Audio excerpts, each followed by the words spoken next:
Well, it is a disease with no known cause and no known cure. But every 90 minutes, someone is diagnosed with ALS and someone dies. Leaders at the ALS Association say more research and more funding are needed to find a cure and to make ALS a livable disease. That's why one Knox County couple is sharing a very personal story to raise awareness and offer hope. This is the love story. We will be married 40 years this August. Of Ned and Beth Patterson. And like any great love story, this one has been filled with great joy. Our life together has been incredible. And also unimaginable pain. Our world, through my diagnosis, has kind of imploded here.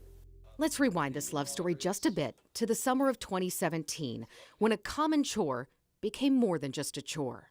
I noticed it was getting harder to mow the lawn. One day I saw him sway, and he's a strong guy. And I thought, something's really wrong. At this point, my lovely bride said, we need to get to the bottom of this.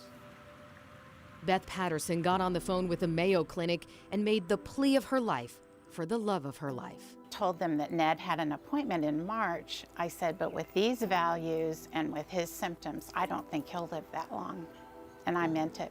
So in late December 2017, the Pattersons packed up and drove to Minnesota to spend a week at the Mayo Clinic. And then they waited for that next chapter. It came in the form of a letter on December 12th. It said, Mr. Patterson, we're sorry to tell you, you have ALS.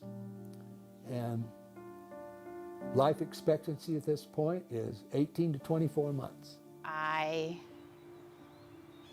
lost it. Beth says she spent months in full fear mode, consumed with the shock of the news. It has been agonizing at times. I've been full of admiration at times because he has been so strong. I could either live in a bitterness, lamenting the fact that I have this disease and it's taking these things away from me, or I can live in love and live in today and consider today a blessing. And today was never supposed to come for Ned. In that letter from the Mayo Clinic, he was given only 18 to 24 months to live. It's now been more than 5 years. My life is way different than it was 5 years ago. I can look very fondly and look with a challenge in my eyes. What the heck does Mayo know? What Mayo didn't know, what no one knew, was exactly how challenging life would become and when.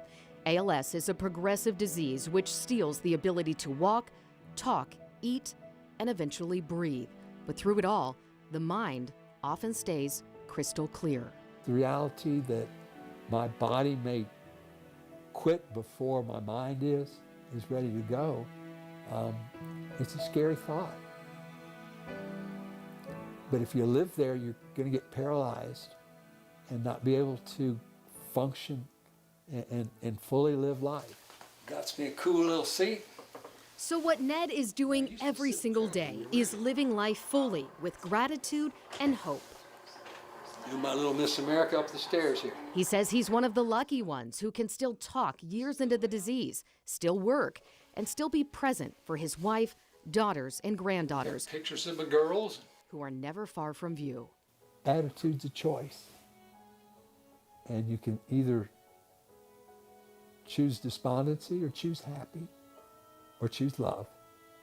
And this couple chooses love daily, determined to live each day fully until this chapter is fully written. Ned has said to me almost daily as well, let God's light shine through you and his love and our love. And we've got to live today as if it's my last and rejoice in that.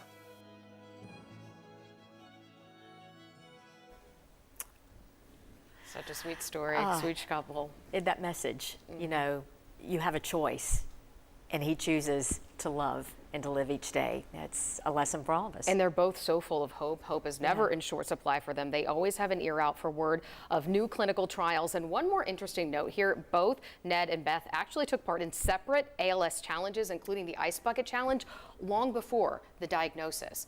So just a strange coincidence there that this disease has always sort of been, you know, running through their lives in a certain way. I'm so glad you shared their story, his story, her story. It's their collective story. Well, I'm so glad they shared the story with us, that's for sure.